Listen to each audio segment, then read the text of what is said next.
Kneel before Zod, son of Jor-El! Hey everybody, this is David, and today I'm going to talk about Superman 2.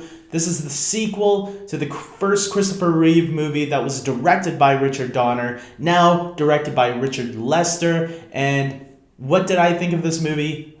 Let's get into it. First of all, we got Superman, Lois, Jimmy, Perry, and the gang all back. And I didn't talk too much about Jimmy and Perry last time, but I will say that, their roles are pretty much small in these films. They're not, clearly they're not the main focus. But when they are on screen, they are really fun to watch. Lois and Clark, obviously, and Superman, I guess you can say, are the threesome that we think about when talking about these movies. It's the relationship between Lois and Clark or Superman that you really want to talk about because there is a love triangle there and they are usually the focus of these films. With that being said, I am not too big on the whole Lois falling for Superman thing. I think Lois is great as a character in these films, but when she goes gaga for Superman, it can get a little bit annoying for me once in a while. That's not to say that I don't like Margaret Kidder. I think she does a terrific job for what she's doing. I just don't like the way she interprets Lois being weak at the knees for Superman like she is, and then a douche to Clark the next minute. Although in this film, to be fair, this is where things start to lighten up. I mean, I think her friendship with Clark in this movie is a little bit better and more enjoyable than it is in the first film, because I feel in this film she starts to befriend him a little bit more, where in the first film, I feel like there was more of a competitiveness to it. I still think that competitiveness is still here. I just don't think it's as much as it was in the first film, where maybe because they were first introduced to each other, so Lois kind of felt threatened. But then when she saw what Clark was, she tries to give him some dating advice and things like that, which is actually a little nice. I even like that Lois does find out that Clark is Superman in this film. I think that's a really cool, interesting dynamic. But I get annoyed with the ending where Superman kisses her and then she completely forgets. And it's like, what? It's kind of a little cheat at the end there, but I get why they do it, but I thought it would have been more interesting if, no, get rid of the secret identity thing and let Lois in on it. That's something I'm actually happy that Man of Steel has done so far. Of course, we get brand new villains in this movie, Zod and his minions, Ursa and Non, and these three are really good. They really give Superman a more dangerous threat than just missiles to go after in this movie. These are actually three powerful beings that are just as strong as him. One of them maybe twice as strong. Who knows? But Zod, Terrence Stamp is iconic for this role. When you hear Terrence Stamp say, "Kneel before Zod," you know he is a powerful, commanding presence. And I really love these three in these roles. Even though Non says nothing, Non is the one that doesn't speak, and he's really the hired help to give that extra muscle. But Ursa and Zod are definitely the ones with the more characteristics. And I think the three of them combined give a lot of trouble for Superman. And it's fun seeing how they interact with the Earth when they first get there and trying to understand it all because it's their first time. So trying to see it all through a villain's perspective, how Superman grew up normally with all of this, even though he had powers too.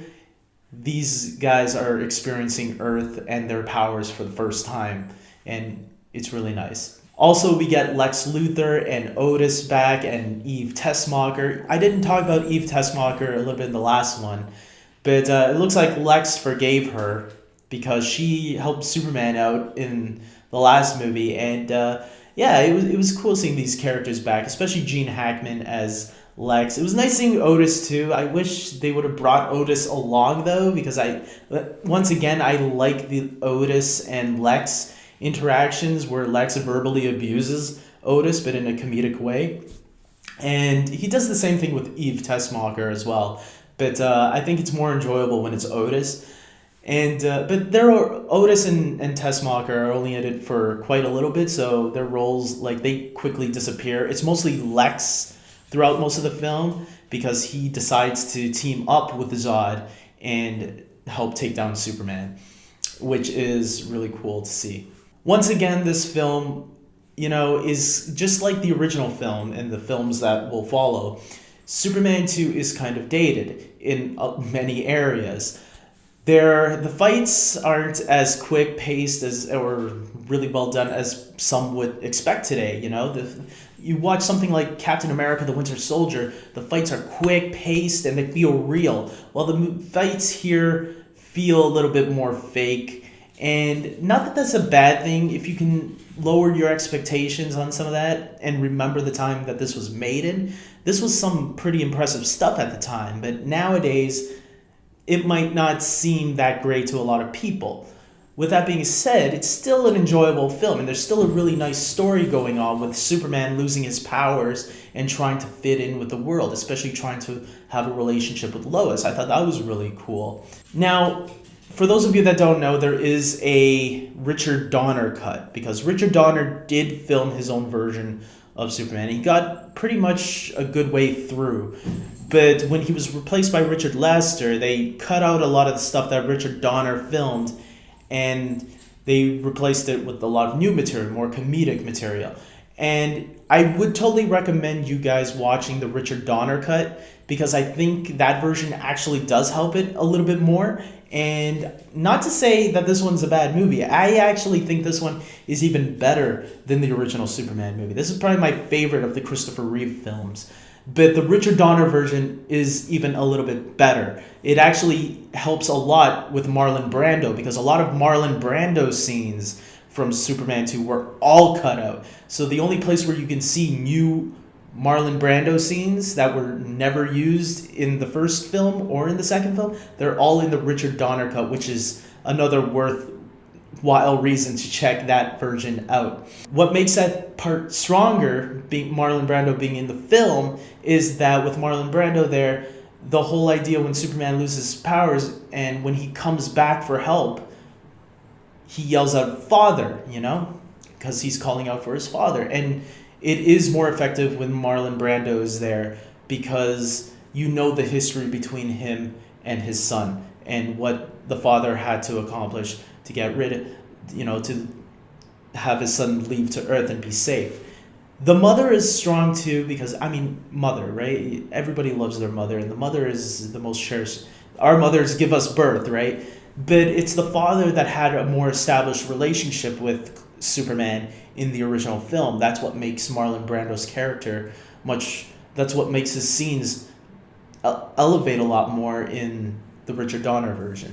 So, yes, guys, I'm going to give this movie an 8 out of 10. I think Superman 2 is definitely better than the first one. But again, it's for people that understand the time that it was made in and can understand that. Because if you're going in expecting something like, the Dark Knight trilogy or Captain America: The Winter Soldier or the Avengers or something like that, if you're expecting something from that kind of style or that kind of, superhero quality, you're not going to get that. You're going to get a movie that was made in 1981 and feels like a movie that came from the early 80s, late 70s. So, but I totally recommend it for people that, you want to learn more about that character and see how movies interpreted superheroes back in the day. That's what I think these movies are still good for. They're good for history and knowledge on how Hollywood viewed